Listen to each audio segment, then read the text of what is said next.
অ্যাডমিশনের অঙ্কগুলো আমরা বোঝার চেষ্টা করি। অ্যাডমিশনের সাজেশানে মোট 6টা অঙ্ক আছে, কিন্তু 6টা করানো পসিবল হবে না, ভিডিওটা অনেক লেন্দি হয়ে যাবে। প্রথম অঙ্কটা আমি জার্নাল প্লাস লেজার দুটোই করিয়ে দিচ্ছি, আর পরের অঙ্কগুলোয় যে কঠিন কঠিন পার্টগুলো আছে সেগুলো আমি ডিসকাস করে দিচ্ছি। আর যদি মনে হয় যে কোনো অঙ্ক করানোর দরকার আছে তাহলে সেটা আমরা করে নেব।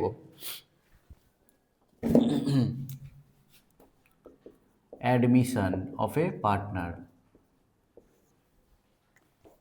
9 নম্বর অঙ্ক কি দেওয়া আছে? A and B are partners showing profit and loss 4:3. On 31st December 2025, their position was as under. Liabilities and assets were given. On 1st January 2026, they admit C as a new partner on the following terms. C will get 1/4 share of profit. Land and building to be increased to 60,000.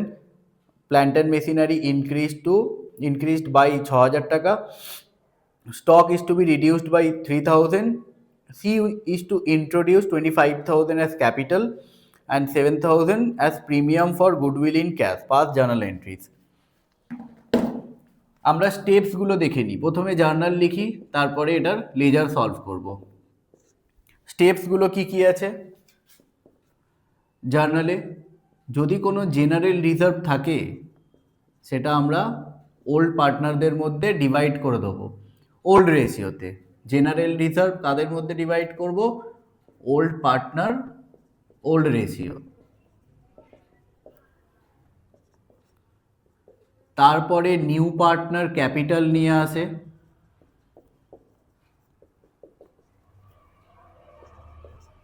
New partner goodwill premium নিয়ে আসে।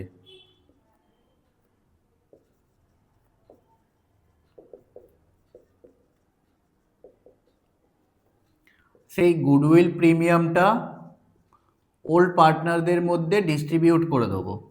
Goodwill premium old পার্টনারদের মধ্যে distribute করে দেবো কোন রেশিওতে? Sacrificing রেশিওতে। তারপরে আমরা অ্যাসেট লাইবিলিটিসের রিভ্যালুয়েশন করব। স্টেপ নাম্বার 5, অ্যাসেট অর লাইবিলিটিসের রিভ্যালুয়েশন। যদি প্রফিট হয় তাহলে রিভ্যালুয়েশনের ক্রেডিট সাইডে লেখা হয়, যদি লস হয় তাহলে রিভ্যালুয়েশনের ডেবিট সাইডে লেখা হয়। যেমন ধরো আমরা একটা বিল্ডিং কিনেছিলাম 10 লক্ষ টাকা দিয়ে, এখন সেটার মার্কেট ভ্যালু হয়ে গেছে 12 লক্ষ টাকা, তার মানে কি হয়েছে? 2 লক্ষ টাকা দাম বেড়ে গেছে, তো এটা হচ্ছে প্রফিট। এটাকে আমরা রিভ্যালুয়েশনের ক্রেডিট সাইড লিখবো অ্যাকাউন্টে। জার্নাল এন্ট্রি কিভাবে লিখবো একটু পরে করছি। আর যদি কোনো লস হয় সেটাকে আমরা ডেবিট সাইডে লিখবো। একটা মেশিন কিনেছিলাম 2 লক্ষ টাকা দিয়ে, সেটার মার্কেট ভ্যালু বা ডেপ্রিসিয়েশন হয়ে হয়ে হয়ে হয়ে এখন দাম হয়ে গেছে 1.5 লক্ষ টাকা, তাহলে 50,000 টাকা আমার লস হয়ে যাচ্ছে, সেটাকে আমরা কোথায় লিখবো? রিভ্যালুয়েশন অ্যাকাউন্টে ডেবিট সাইডে। অ্যান্ড তারপরে রিভ্যালুয়েশনে যে প্রফিট অথবা লস বেরোবে সেটাকে আমরা কি করব? ওল্ড পার্টনারদের মধ্যে ওল্ড রেশিওতে ডিভাইড করে দেবো। অ্যাডমিশনে সব profit, loss, general reserve, balance শিটে যদি কোনো ফিকটিসিয়াস অ্যাসেট দেওয়া থাকে লাইক প্রিলিমিনারি এক্সপেন্স, সব কিছু ওল্ড পার্টনারদের মধ্যে ওল্ড রেশিওতে ভাগ করা হয়। শুধুমাত্র গুডউইল প্রিমিয়ামকে স্যাক্রিফাইসিং রেশিওতে ভাগ করা হয়। এই হচ্ছে স্টেপস। এবার জেনারেল রিজার্ভকে পার্টনারদের মধ্যে ডিভাইড করব। এই অঙ্কতে কি আছে? জেনারেল রিজার্ভ 21,000 টাকা, আর old ratio between A and B is given as 4:3। তাহলে এটার জার্নাল এন্ট্রি কি হবে? ছক ছাড়াই করছি। General reserve account debit to A's capital to B's capital, এটা ফার্স্ট এন্ট্রি। জেনারেল রিজার্ভ কত আছে? 21,000 টাকা। রেশিও কি হবে? Old ratio. ওল্ড রেশিও 4:3, তাহলে কত হচ্ছে? 7, 3, 12, 12,000 আর 9,000, এই রেশিওতে ডিভাইড করে দেবো।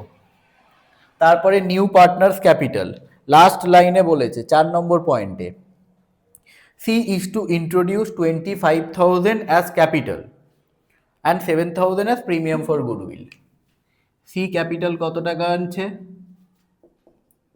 এটা ক্যাশ হতে পারে অথবা ব্যাংক হতে পারে, ক্যাশ আর bank account debit to C's capital, দুটোই লিখবো না, যে কোনো একটা লিখবো, আইদার ক্যাশ অথবা ব্যাংক। 25,000, তাই তো এনেছে? হ্যাঁ। সি যখন গুডউইল প্রিমিয়াম নিয়ে আসবে তখন জার্নাল এন্ট্রি কি হবে, bank account debit two goodwill premium, কত হবে 7,000, 7,000।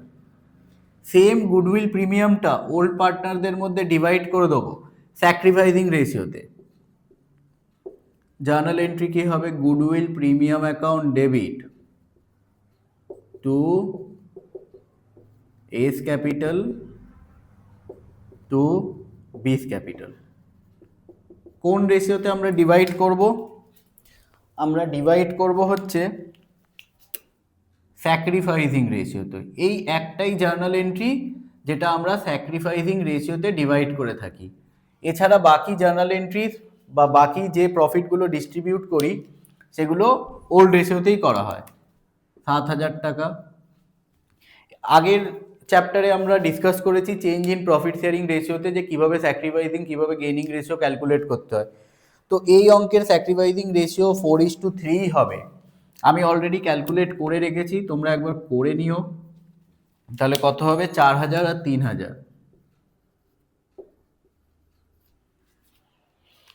তারপরে কি করব, অ্যাসেট অ্যান্ড লাইবিলিটিসের রিভ্যালুয়েশন বোঝার চেষ্টা করব। লস হলে রিভ্যালুয়েশন ডেবিট আর প্রফিট হলে রিভ্যালুয়েশন ক্রেডিট।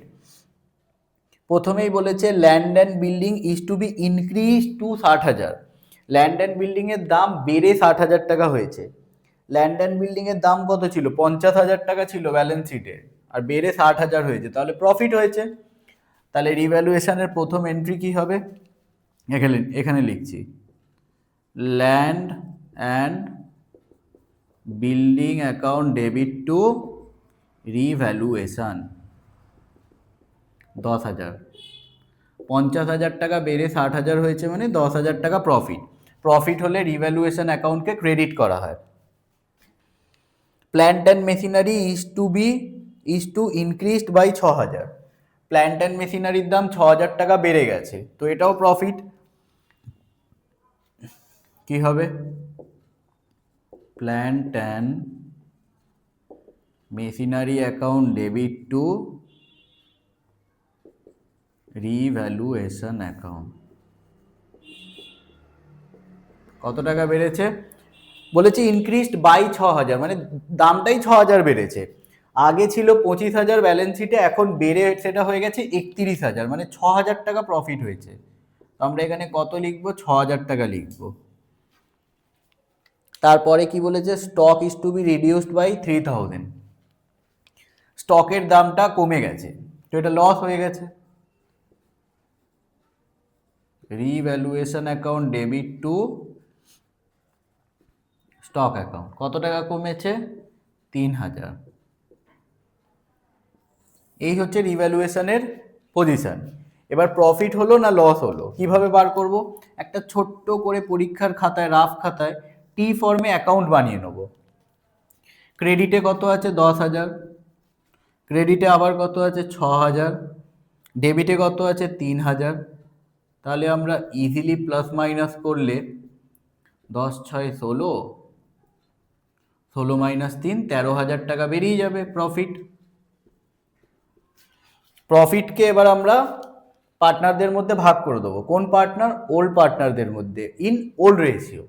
জেনারেল রিজার্ভকে যখন ভাগ করেছিলাম এন্ট্রি লিখেছিলাম general reserve to A's capital to B's capital.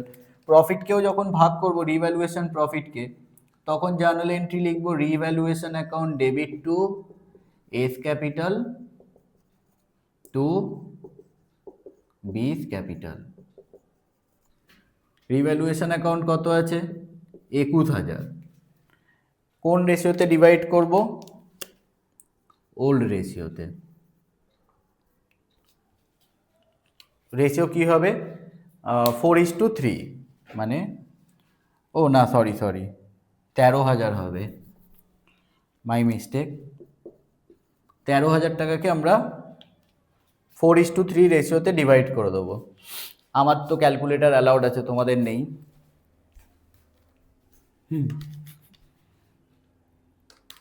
13,000 into 4/7, কি বাজে অ্যামাউন্ট আসছে, 7,429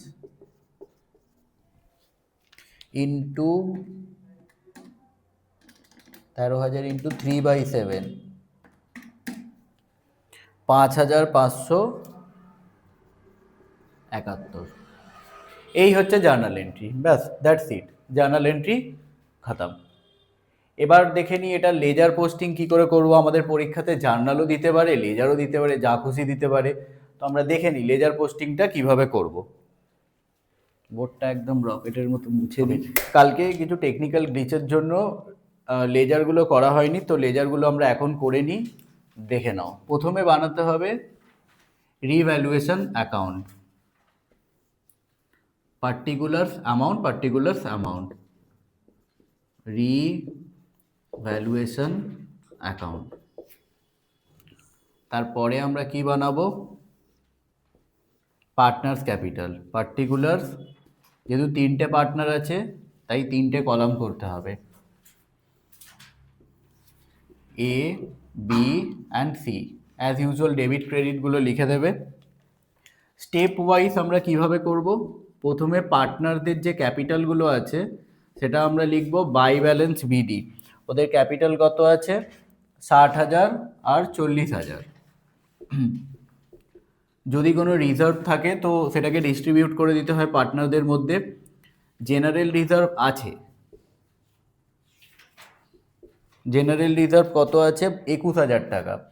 21,000কে আমরা কোন রেশিওতে ডিভাইড করে দেবো, 4:3, মানে 4/7, 3×4=12,000 আর 21,000 ইন্টু 3/7, 9,000। তারপর নতুন পার্টনার যে ক্যাপিটালটা নিয়ে আসবে সেটা লিখবো বাই ব্যাংক। নতুন পার্টনারের ঘরে কত টাকা লিখে দেবো, ওর ক্যাপিটালের অ্যামাউন্টটা। এই অঙ্কতে C brought in 25,000 as his capital. তারপরে যে গুডউইল প্রিমিয়ামটা নিয়ে আসবে সি, কিন্তু সেই গুডউইল প্রিমিয়ামটা আমরা এ অ্যান্ড বি এর মধ্যে ডিস্ট্রিবিউট করে দেবো in sacrificing ratio. Goodwill premium কোন রেশিওতে ডিস্ট্রিবিউট করব, স্যাক্রিফাইসিং রেশিও। বারবার লিখে দিচ্ছি যাতে পরীক্ষায় ভুল না হয়। এই অঙ্কতে স্যাক্রিফাইসিং রেশিও কত বেরোবে, 4:3 বেরোবে। কিভাবে বার করব, আগের ভিডিওতে মেনশন করা আছে বা ক্যালকুলেট করা আছে কিভাবে স্যাক্রিফাইসিং গেইনিং রেশিও বার করতে হয়, সেটা একবার দেখে নিতে পারো। তো 7,000কে 4:3-তে ভাগ করলে হবে 4,000 আর 3,000। এই 4টে স্টেপ মোস্ট অফ দ্য অঙ্কতে সেমই থাকবে। তারপরে আমরা রিভ্যালুয়েশন অ্যাকাউন্টটা করার চেষ্টা করব। ল্যান্ড অ্যান্ড বিল্ডিংয়ের দাম 10,000 টাকা বেড়েছে, by land and building 10,000। Balance শিটে ল্যান্ড অ্যান্ড বিল্ডিংয়ের ভ্যালু ছিল 50,000, সেটা বেড়ে এখন কত হয়ে গেছে, 60,000, মানে 10,000 টাকা প্রফিট। মেশিনারির দাম 6,000 টাকা বেড়েছে, এটা লিখবো বাই মেশিনারি অ্যাকাউন্ট 6,000, এটা একটু মুছে দিলাম। আর স্টকের ক্ষেত্রে 3,000 টাকা লস হয়েছে, স্টকের দাম কমে গেছে, টু স্টক 3,000। তো এটাকে যোগ বিয়োগ করলে আমরা কি পেয়ে যাব,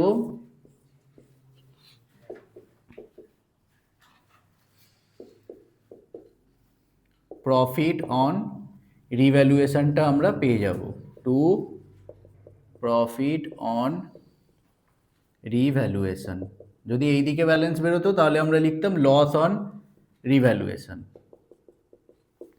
এই প্রফিট অন রিভ্যালুয়েশনটাকেও পার্টনারদের মধ্যে ডিভাইড করে দেবো।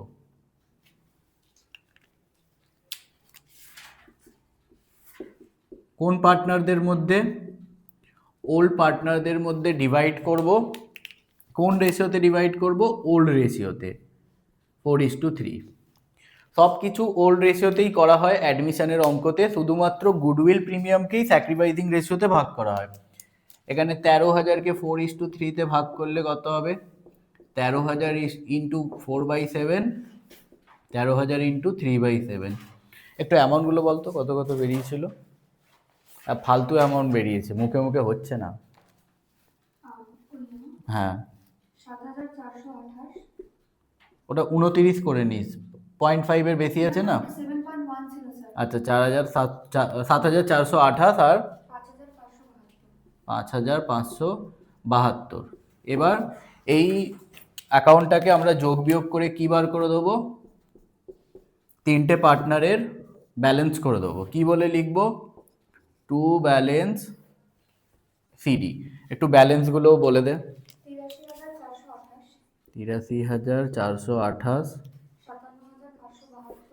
57,572 আর 25,000। যোগফলগুলো আমি লিখলাম না, ওটা তোমরা নিজেরা করে নেবে। এরপরে আমরা কি করব? Balance sheet. এটা স্ক্রিনশট নিয়ে নিতে পারো।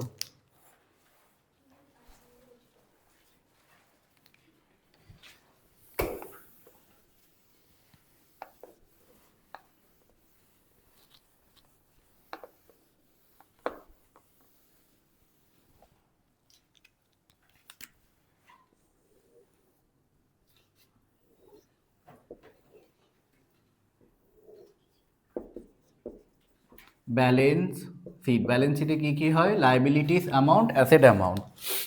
প্রথমে যা ব্যালেন্স শিট কোয়েশ্চেন পেপারে দেওয়া থাকবে অলমোস্ট সেটাই দেখে দেখে টুকে দিতে হবে।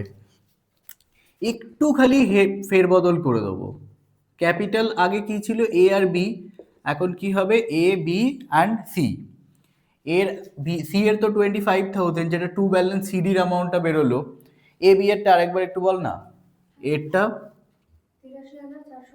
83,428 আর বি এরটা 57,572। এরপরে ক্রেডিটার্স আছে। ক্রেডিটার্সের অ্যামাউন্ট হচ্ছে কত? আছে 18,000। রিজার্ভ 21,000 টাকা আর লিখবো না, তার কারণ হচ্ছে রিজার্ভকে আমরা ওল্ড পার্টনারদের মধ্যে অলরেডি ডিস্ট্রিবিউট করে দিয়েছি। এরপরে অ্যাসেট সাইডটা করার চেষ্টা করি। প্রথম অ্যাসেট কি আছে? Land and building. Land and বিল্ডিংয়ের ভ্যালু কত আছে? 50,000। আর 10,000 টাকা দাম বেড়েছে, সেটাকে অ্যাড করে দেবো। কি বলে লিখবো? অ্যাপ্রিসিয়েশন। ডেপ্রিসিয়েশন মানে দাম কমেছে, অ্যাপ্রিসিয়েশন মানে দাম বেড়েছে। তারপরের অ্যাসেট কি আছে? Plant and machinery. Plant and machinery amount কত আছে? 25,000। এটারও আই থিঙ্ক দাম বেড়েছিল 6,000 টাকা। 6,000 টাকা অ্যাপ্রিসিয়েট হয়েছিল। এটাও লিখে দেবো কি? অ্যাপ্রিসিয়েশন 6,000। তাহলে কত হয়ে যাচ্ছে? 31,000। তারপরে কি? ফার্নিচার। এটাই কোনো চেঞ্জ হয়নি, তো ফার্নিচারটা যেমন আছে। কত আছে? 15,000 লিখে দিলাম। তারপরে স্টক। স্টক 25,000, কিন্তু স্টকের দামটা 3,000 টাকা রিডিউস হয়েছে। মার্কেট ভ্যালু অনেক সময় চেঞ্জ হতে থাকে, জিনিসপত্রের দাম কমে যায় বেড়ে যায়, তো স্টকের দামটা কমে গেছে। স্টকের এখন কারেন্ট মার্কেট প্রাইস কত? 22,000।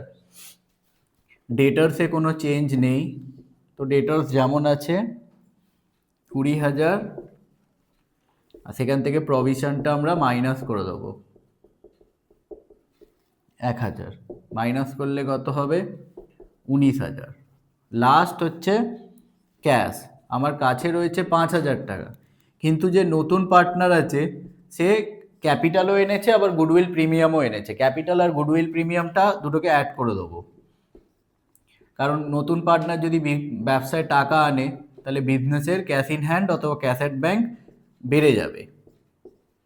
আর গুডউইল প্রিমিয়ামও সেম, টাকা আনলে বাড়বে, তো ওটা আমরা অ্যাড করে দেবো। 25,000 আর কত আছে? 7,000।